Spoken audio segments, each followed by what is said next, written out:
The broadcast is now starting. All attendees are in listen-only mode. Welcome everybody to our today's webinar, which is today more an open hour than a webinar. Please also welcome my two colleagues, Janina and Martina, and we three of us will try to give you some information of upcoming versions and of course open hour, trying to answer all your questions, what you actually have. Yeah, let's shortly step through the contents a bit more detailed. So the first part will be what's new Pandoras Box version 6.4.3. Going over to having some views on the roadmap for Pandoras Box, what's coming up there. And then we will have a look at the new or the upcoming widget designer version, and finally answering all your questions about whatever we have. We will do a short question and answer session after each point. So if you have questions for these dedicated points, then feel free to put these questions in the question box in your GoToWebinar tool.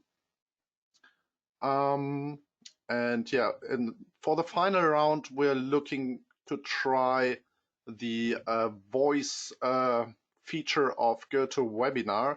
So we haven't tried so far, so that's a test balloon today. Maybe we try that with you together. And yeah, I think we're good to dive into the first part. That's Martina. Okay, thank you, Thomas.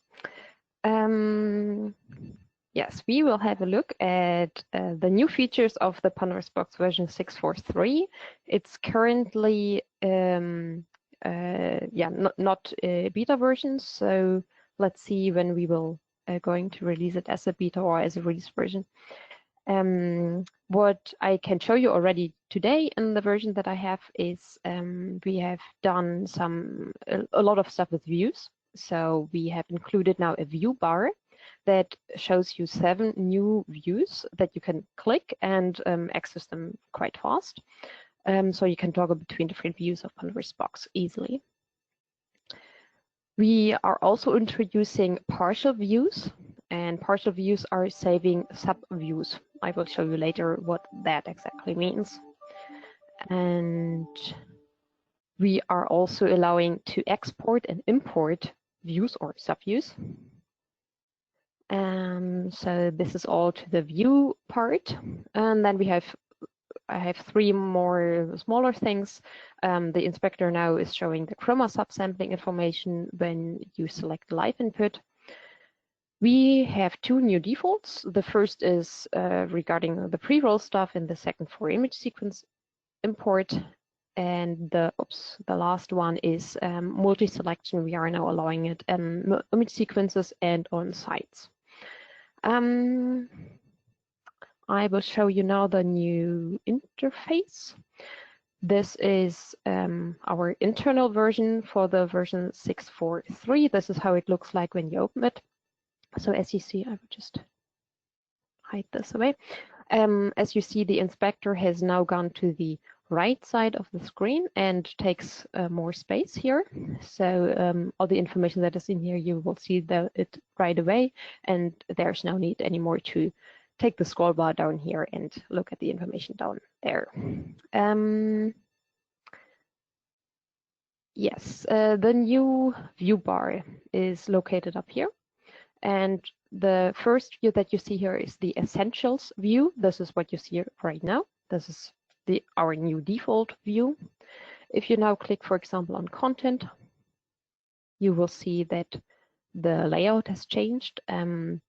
And we show you the tabs that are most important when you work with content. So when you drag content from the Assets tab over to the project, you are most likely, you want to see the thumbnails here, and we have included the file browser, and of course the inspector is important, the sequence and the devices tree, and that part of the work is not so important, so it's smaller.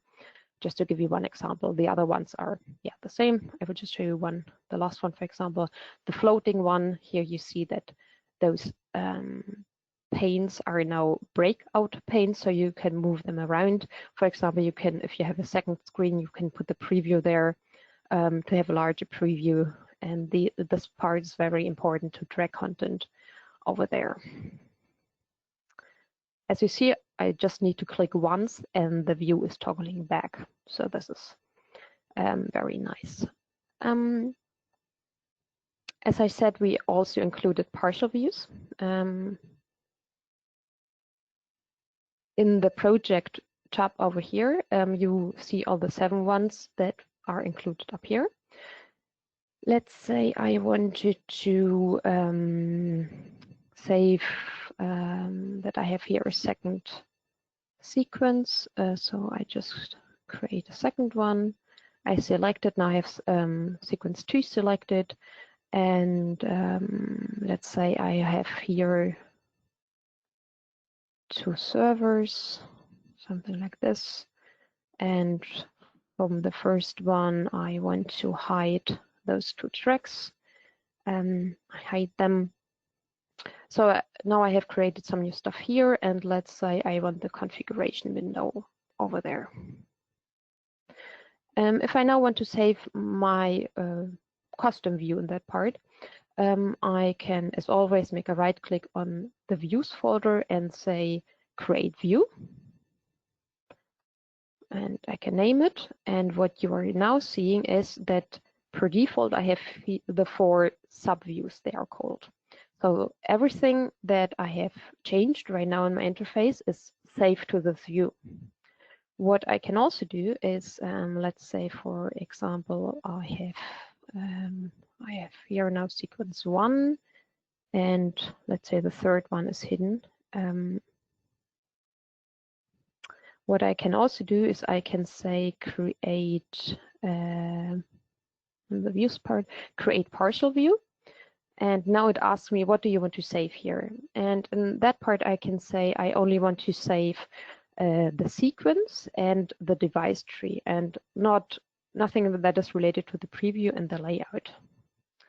The layout is saving which tabs are selected and how big they are. So the arrangement, the size, whether it's a breakout pane, which tab is selected, all that stuff is saved in the layout stuff. The preview saves everything that is in the preview, so which mode is selected, how many previews have I selected in here, which cameras are assigned to the preview. That is all saved in here. The device tree saves which layers or devices and which sites are hidden or shown. And the sequence is very easy. It simply saves the sequence ID that is loaded in here. So in this new partial view, I want to save 2 subviews, which are device tree and sequence. So now I say, okay, dev tree plus sequence. And if I now double click on the unnamed, I see here my site number 3 and sequence number 2. And now I can also, for example, double click on the sequence and it applies the sequence, sequence number 1. And for the device tree, now the site number 3 is hidden. And the same thing I can do with the one that is with the let's call it the full view that I have saved before. I can just apply the subviews in here as well. So this device tree, my site number 3 is here again. The 4 default views have only the layout in there. So whenever I apply those, nothing is changing in my device tree, in my sequence, and in my preview. And so if I do this, for example, I apply it, you will see that still sequence number 2 and site number 3 are visible in here. The third feature. Apply those. You can also apply those views customized to the view bar, isn't it? Or was that a point later for you? No, I can right away show it in here. So if I want to, I can make here a add to view bar, or I have not tested this. Yes, it works. I can now drag it in here. This is a very, very new feature. I think it was last night when I put it in there. I think also a right click on the view bar is possible when if you can try it. Yes, that is the third option. So when you say here add, you can now select here. I find those a little small, to be honest. I find the drag and drops pretty cool. So if you say here now unnamed, you see now the new arrangement in here. And even if you have lots of views and you have it smaller, it would then show you here errors, and you can then select and scroll through there. So you can put all your views up here and select it from here. The last feature, what we have done with views, is that you can export them. So for example, if you make here a right click, you can now say export, which will then ask you where do you want to save it, and it will create a PBV file. So you can save it, for example, to a USB stick, and later in a new project, you can then say import by clicking on views and saying import. So you can take your custom views with you and apply them to all your shows if you want to. What is exported, however, is only the layout part. This because this is like the most important thing. Otherwise, we would need to check all the time whether the sequence ID that is saved in here is already part of your new project, and same with site IDs and layer IDs, etc. So it doesn't really make sense to export those ones. So we decided to just give you the most important subview, which is layout view. So far to the view stuff. Thomas, do you think I've forgotten anything? No, I think you covered it. Well, it's new for us too, so it's sometimes hard to know. Well, I heard that you are the one who pushed this feature the most because you really, really wanted it. Yeah, I'm glad to have the more default views in there. That was my main point, to get it in there. So these ones up here. The view bar was not my intention idea, so this is not my idea. My idea was to have multiple views in there, but however, now we have a view bar.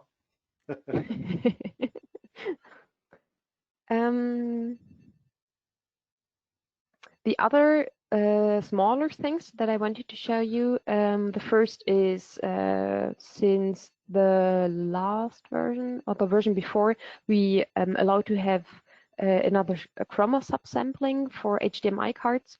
So now we are also showing it in the inspector if you select it. As I don't have a server right now here, I just show you a screenshot. This is how it would look like. So now it tells you here the subsampling information.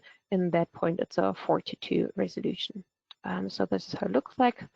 The other things were new defaults. So when you, for example, let's say I wanted to import image sequences, I can now say here 1, 2, 3 clicks, and all of them should be imported. So this is the first new feature, import this image sequence. This allows it now for all 3 of them, and the new default number is now 50. It was 25 before. So now I can just say yes, yes, yes to all 3 of them, and now I have here 3 image sequences. If you, however, want to go back to 25 or want to go with 60, you can go to configuration, resources, and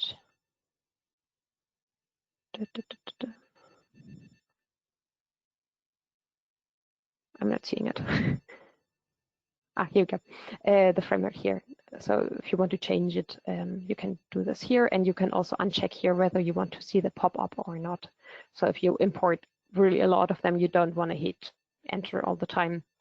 You might want to uncheck this option to hide the pop-up. Another new default is for pre-roll. So if I just take this container here and select it, you will now see that the pre-roll time is now 2 seconds. If you have never heard of pre-roll, it's just the time when we start to load the content. So in that case, 2 seconds before the now pointer enters the container, it will start to load the content of it already. So asking the hard drive, yeah, give me the content so I can start to load it already. Of course, this is only when the now pointer enters or goes towards this container. So if you jump from a later time into the container, obviously the 2 seconds cannot be applied. But in a normal show environment, you normally go with now pointer forward. This pre-roll time is now also available on live inputs. So if I don't want to take the webcam right now, I just show you it with this Streamix. So if I select here live input, here we go. Now we see here also the pre-roll time with 2 seconds. Of course, you can just change it to any other time or go back to 0 if you want to. The multi-selection that I've shown you here with the image sequences is also possible with sites, which was not possible before. So if I make a multi-selection by pressing the control button, I can now make one right click and say toggle preview, and both of them are in preview now. I think new defaults, chroma subsampling, multi-set action. That was the 3 smaller things I wanted to show you. Yeah, now would be a good time if you have any questions regarding the new features. Or Thomas, would you like to? Sure. There's actually one question, not really about the new features, but about pre-roll in general. Sorry. How will pre-roll work in multiple sequences? You want to answer that, or should I go for that straight? Yeah, please. Okay, I'll try to. So the pre-roll is a layer-based thing. So the sequence is not really involved in the pre-roll thing because all the layers are available in all the sequences. And so the pre-roll is a layer, or is attached to the layer. So if you use that layer in sequence 1, the pre-roll is working with sequence 1. If you play layer 1 with sequence 2, it's working in sequence 2 with that same pre-roll. So the pre-roll is always together with the layer, not with the sequence. I hope that answers your question. Thank you for that. Any more questions so far?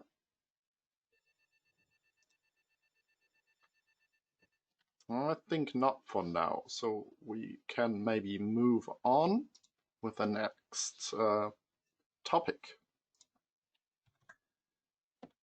Thomas, I forgot to. I forgot one point because I just got the information shortly before we went into the webinar.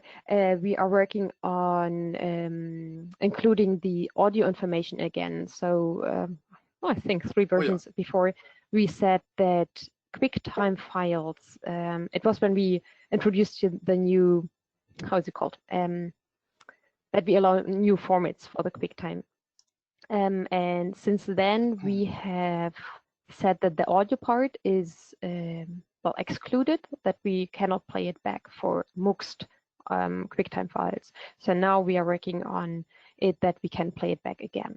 So now it will not say anymore that the audio is not included. Yeah. Cool. Thank you. So if you want to continue with the other features that we are currently working on, but that will not be part of the 6.4.3, but for a later version. Exactly, that's on the roadmap. So I want to talk about that now. We have a big feature coming up, and we're working on it a long time already.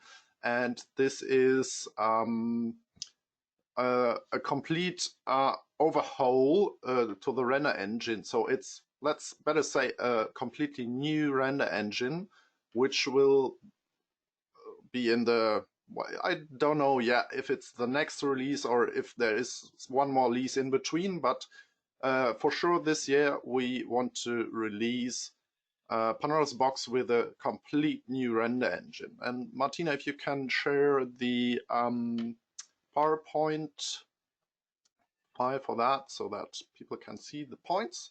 Thank you. Sure. Sorry. Oh, no, it's all fine. We're doing it live. So what's coming up with the new render engine? That's, for the first thing, it's DirectX 11 support. So this render engine is then not using DirectX 9 anymore, but we change it to use DirectX 11. So much possibilities with this new DirectX support. This means, for example, we will add DBX format playback. So there is a format called DBX. It's used a lot in between, and with the change to the new engine, we will be able to play back these files. Well, and with that comes the 10-bit color depth and all the different color formats things. So we will be able to use 10 bits per channel, per color channel. And maybe you've seen some demos already on our exhibitions. We showed some very early versions of that feature already on ISE, for example, and on, I don't know which other exhibitions we had last year. But there we showed already the alpha version of that. So we are still working on that, and we are looking forward to release it this year. What else? Of course, performance boost. It's not tested yet, of course, but we expect that the performance will be again a bit higher. So the 64-bit version, we can use more memory now, and with the DirectX support, we can use the graphics hardware better and push it more to the limits again. And yeah, so we expect a performance boost there too. And of course, all this, especially the DirectX 11 support, opens a lot of new possibilities, which all comes with the DirectX 11 things. So yeah, it will be interesting what we can do there. And yeah, there are more things, of course, on the roadmap, but yeah, I'm not allowed to speak about that yet. But maybe this is a good point to mention our upcoming event next year. And oh, we wanted to do that later, right? Everyone did. Well, yeah, let's push it to later. So there will be an event, and speaking about new features, this event is a very good one. So, but we will talk you through that later. Yeah, that's everything I have to say from my side for the upcoming roadmap. So not. Chamis, do you know whether the DirectX 11 is it still version 6 then? We are not working on. This is still version. The DirectX will still be version 6. Okay, so it will be included for all the people that bought version 6. Exactly. Was so a question. Yeah, we expected maybe this summer. I don't want to say too much, but because you always have some delays in developing things, and yeah, we're sorry for that. So we try to move forward as fast as we can, but we also want to make sure that it's stable, that it's good, and you're not running into any issues as far as we can do. All right, so let's have a look into questions. There was one related to the DBX format. To be honest, I haven't really heard anything of it, so I can't really answer whether how it's compared to Hub. Well, I can say something. Yeah, that's great. Janina, go for it. Well, as far as I know, HAP is not capable of displaying or encoding 10-bit values yet. Maybe someone's going to introduce it. So the question is DBX better than HAP? And the answer is they are not comparable, actually, because HAP you would use for 8-bit and DBX for 10-bit in that case. And 10-bit will definitely be a lot less performant than any 8-bit codec will be. So yes, we will see. As soon as we will have the DirectX 11 version out. We're also going to try to update our performance charts so that you can compare the performance. But what I've heard so far is that DBX is a very performant format for 10-bit codecs. Yeah, that's I think the correct answer. I don't know really, but I wanted to say more or less the same about that. So I also think it's related to the 10-bit things and the and what you can save in those file formats. Yeah. And the other question, I think we talked about that already. So yeah, DirectX upgrade should be, as far as I know, with version 6. So there's no need to pay for the upgrade if you are already owner of version 6. So yeah. Okay. Any more questions, maybe? Or we, if not, we can go further, and Janina can talk us through things of widget designer development. Yes, indeed. Let me take over the presentation. Oh yeah. This one. Okay, so you should now all see my empty What's New Widget Designer presentation. And actually, there's not that much going on in Widget Designer right now. There's been a couple of things reworked that were really work intensive, but I'll come to that. Don't me. Well, the Okay, fidgets so are a big feature. they are a big feature. But most of the points that we have now are possible because we did in a previous version introduce the new devices handling. So what we have added again, finally, is the jog shuttle and fader extension. So if you ever used those additional fader boards, you can now use it again in Widget Designer 2. And in Pandoras Box, I'm going to show an example of that. So check out the devices, and there are a couple of things added. The Terra and the Phoenix device have been there before as well, and the event listener, but now we can add a jug shuttle device over here. You can only connect one to your computer, so there's no ID or anything. It's just a jog shuttle, and the same goes for the fader extension. If you open the settings, you get the same dialog as you had in previous versions, just a bit nicer, and you can assign functions to the faders that are not that are outside of Pandoras Box. So if you click on one of those buttons, you can enter a press script and also a release script, because those are buttons that you can press and press for a while. And you can do that for every single button, and the play button, of course. And if you have the faders, you can click on one of those and assign a special device for Pandoras Box. The cool thing, the newer thing, what we did not have before, is the possibility to script that. So if I now, okay, over here, if I now say something like this, my fader1.value equals, and now I can select my jog shuttle, and I have a couple of members. So you can see over here, I can access the button states, the faders, and you can do something like this, get fader value. So you have two faders. Now let's say ID number 1. I do not have a device connected right now, so the value I will get as a return is 0. That's the default. And if I test that, I can now read out the fader values from the jog shuttle and also the fader extension and script with it.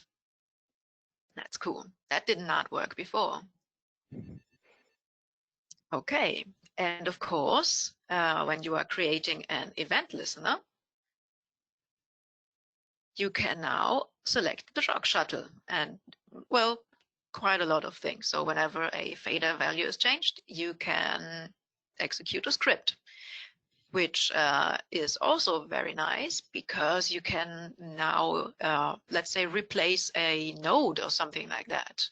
If you had a jog shuttle input node and wanted to link that to a fader, well, you would have to set up a node system, but with the event listener, you could use the fader value and just say my fader1.value equals my value. The little value variable that you see over here, that's the one over here, you should or could already know from, for example, the action script node, where you just have your input trigger and whatever the trigger was, even if it's a button state, okay, that one hasn't have one. So if it's the connected state, that returns you a Boolean value. So is it connected? Yes, no. Then you can use your trigger value in your script as a local variable. If you don't know that yet, check out the manual for the event listener. Okay, and if you would apply that, and if I would now move my fader, I would update my widget designer fader with that as well. Nice. The next point is the new spider device. So same same topic. You find it either here in your devices tree and create a new spider device, or you can just simply click on the little plus symbol over here and add a new spider device, which is really nice because you can also connect several spiders. All you need to do here is configure your IP address and apply, and then connect to a spider. The great thing is now you don't need the spider node anymore to communicate with your spider. You can simply also use the spider object that was created and access a couple of commands from there. So whatever you want to do, you can now do it via scripting easily and nicely without having to set up a node. Keep in mind that not all of the commands that the spider provides are integrated over here. So there might, if you find something that you want to do not over here, check out the spider API manual, and maybe you would have to use a regular UDP connection to it to access that. But I think 90% of everything that you need on a daily basis is in Widget Designer now. If you feel like you need something that is not in there, feel free to send us a mail and request a new command. Okay.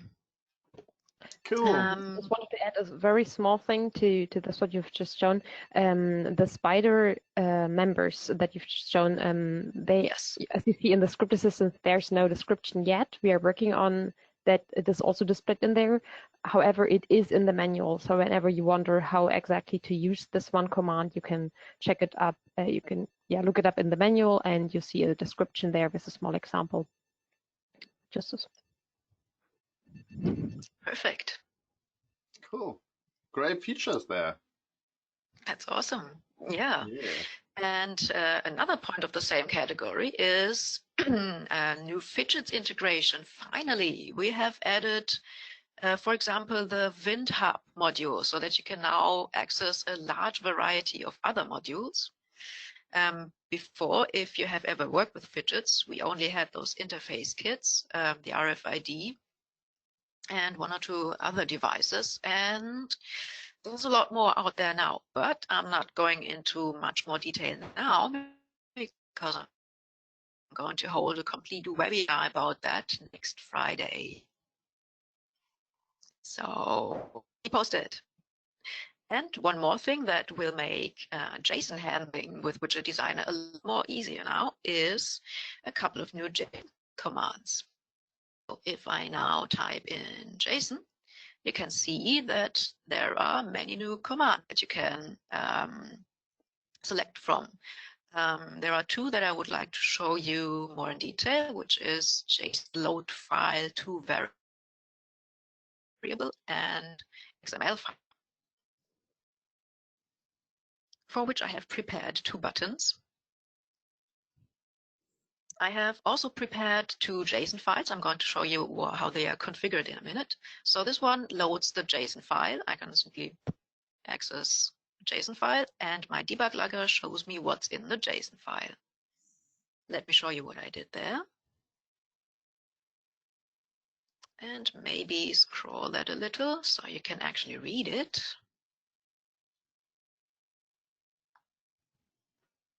Okay, all I do is I have two different variables. One is a string, one is a JSON. Because this command is very flexible, you can either enter a JSON variable or a string variable as receiving elements. So it works for both.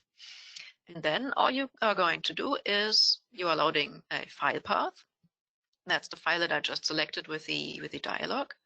Write that into my variable, and this is what comes out of it. This is the JSON format. So I now have a nice little JSON variable that provides all the JSON members, like setting and retrieving values and all that, right from a file. And if you want to have it as a string, this is what the string would look like. That's a pretty long one. And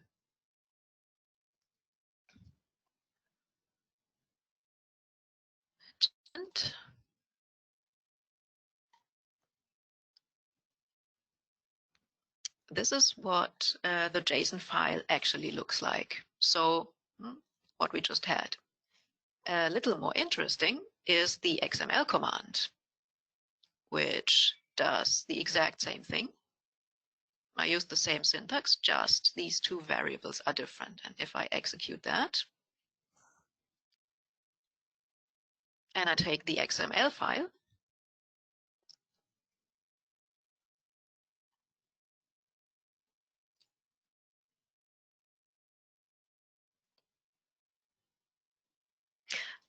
always those dialogues in the front.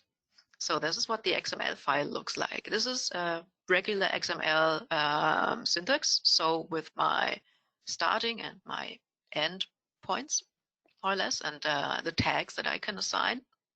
And that is transferred into JSON syntax. So this is a valid JSON variable. I have here my root, which is my root over here, a person number 1. And if you want to take a look at the ID over here, this is creating a list. And my first list element is person ID number 1. And my second list element is person ID number 2. So if you have data in XML format, you can also load it in Widget Designer now in a JSON variable.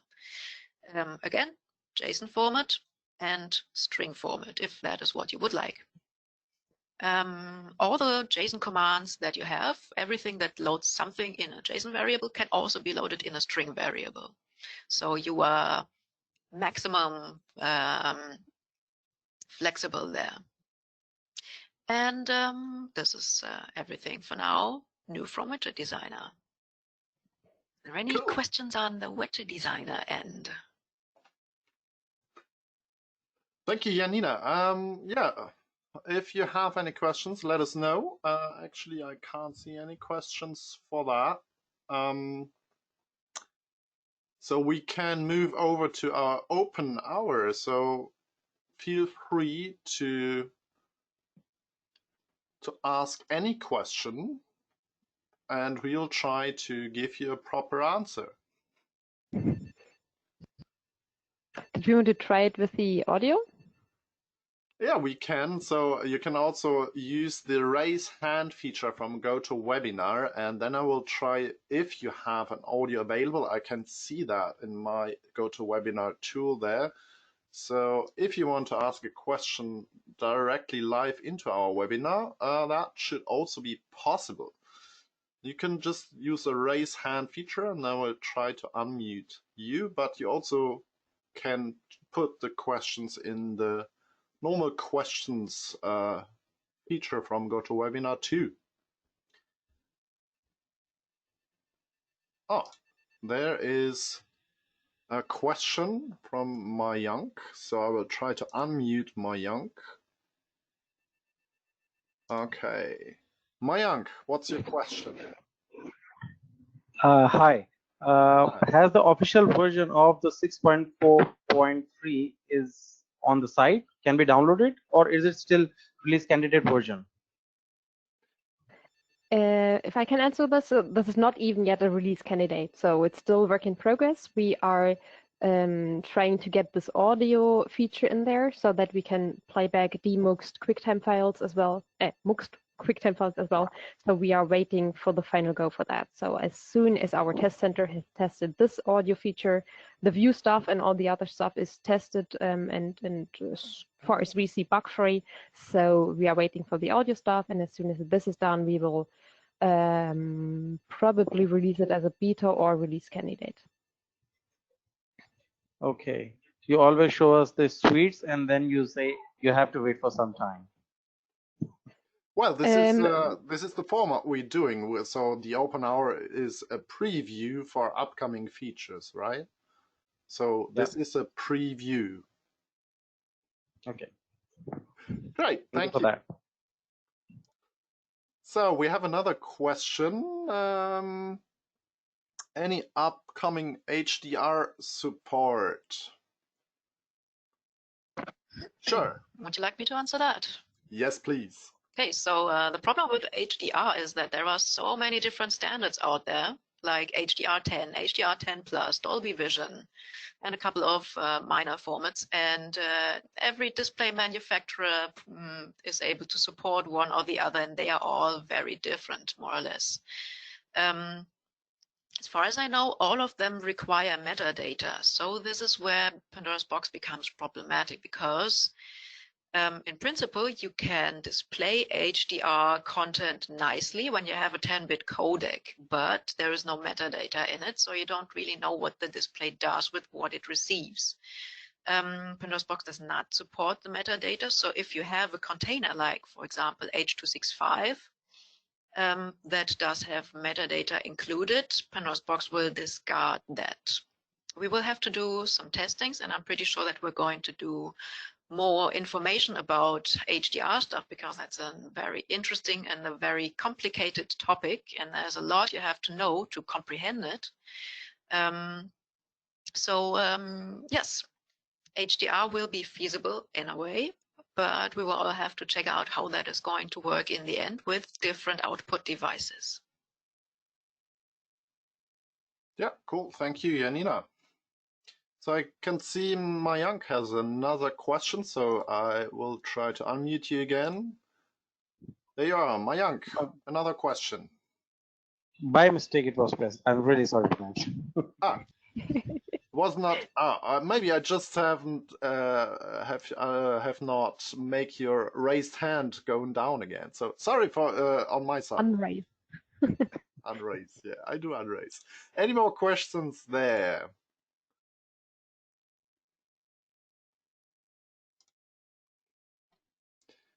So far, not, as I can see. So that's the time for us now to have another announcement. I think you have prepared something in the PowerPoint, Janina, have you? Well, not in the PowerPoint, but I have opened a browser. So what we are going to do is we are having another Christy Connect. We did that a while ago when we were still Kulaks, every 2 years, a big event where we invite lots of customers so we can actually connect, so we can exchange about projects we had and problems we had and all that in a really cool and open format. And we will finally be able to do that. It's going to be next year on the 7th and 8th January. If you are interested, just go to our website on the homepage. That's directly the first spot. look at the event, and go and register. There is no fee for everything, so you are free to just register and come over. Visit lovely Cologne in winter.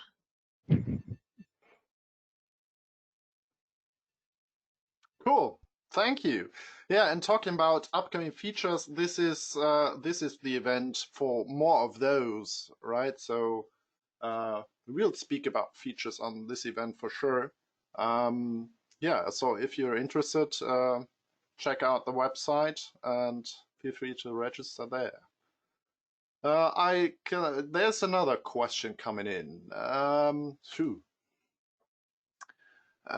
It's a widget question. Control of external software like PowerPoint. That's a very dedicated Relating question. to the command window focus, and now that I read it, I can remember that there was something with it, but I can't remember exactly what it was. I would also have to check it, but I am relatively sure that the window focus is supposed to relate only to widget designer windows. Ooh, That it was, yeah. I see. And it's not going to set the focus of the computer on any desired application or any desired window, but only to window 1 or window 2 or how many ever windows you have of widget designer. I see. I think this is why it's called WD window. Yes, exactly. WD.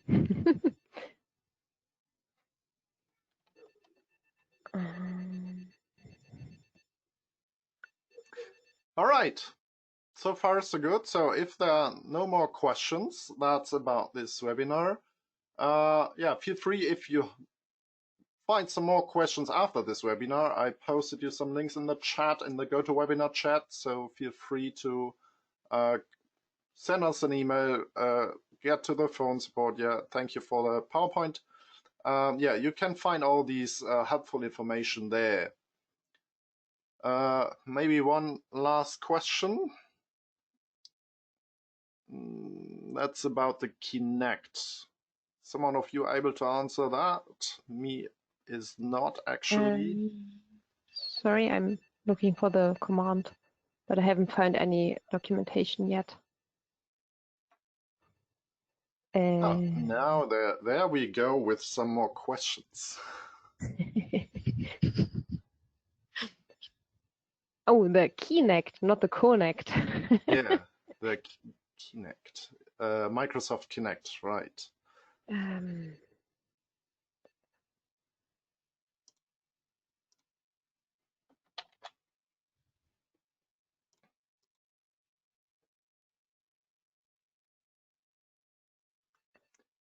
Okay, Martina's looking for that.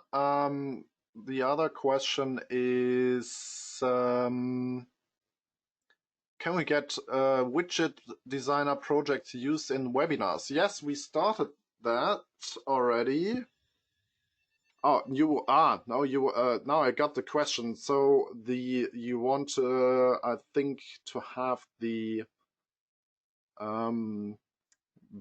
project files. We're not sure. Some of them are not. We are not allowed to share. Some we are. We looked into that. I don't know yet. Maybe you can drop us an email and we will find out if, or we will answer that then singular for every individual email, and maybe send us this file or not. Which webinar it exactly is, whether it's a file from us or whether it's related to any other project. So if you're interested in one file, just let us know, and then the panelist will answer. Regarding the Connect question, Janina, do you know anything about the Connect 360? Unfortunately not. I know that widget designer is supposed to support the older and the newer versions of Connect, but I do not know about the version number. So, and especially not in combination with Windows 10. It could be that the drivers and the libraries we're using are not suitable for Windows 10 there. But you also don't know whether we have a Connect 360 in our office. as soon as we are allowed to go out again.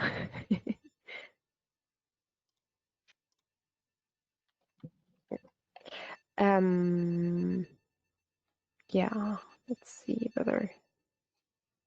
David, we are going to have a look in our support team whether we can test this for you, or if we find any other information, whether what Janina says is, and double check with our developers.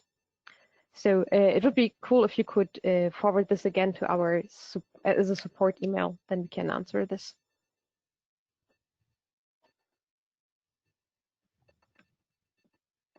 All right. Another question. Control PowerPoint. Control PowerPoint. Can we send keyboard messages via widget? Yes, we can. Yeah. The remoting feature is very useful there. So for anyone who has never seen it, under connections and remoting, you will find this one. So if I open, for example, a TCP server on some kind of port, and I now connect with any kind of other TCP capable device. It could be a Crestron, it could be even a PuTTY application, or another widget designer on another machine.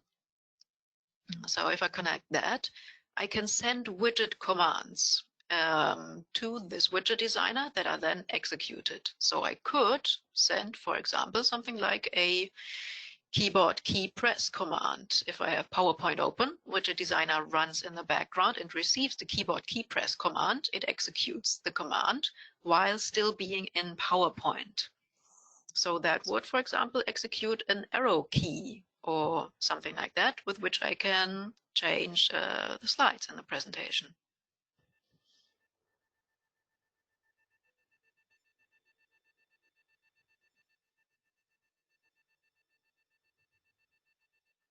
Cool. All right.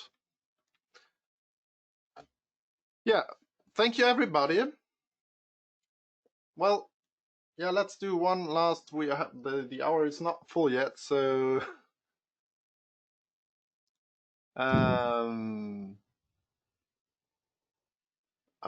that's related to the former question. Yeah, the video focus one. Yeah, we can talk about the focus one by phone or by email, however you want.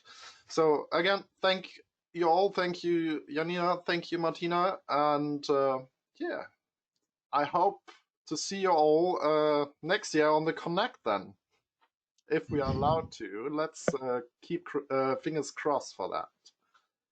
Stay healthy.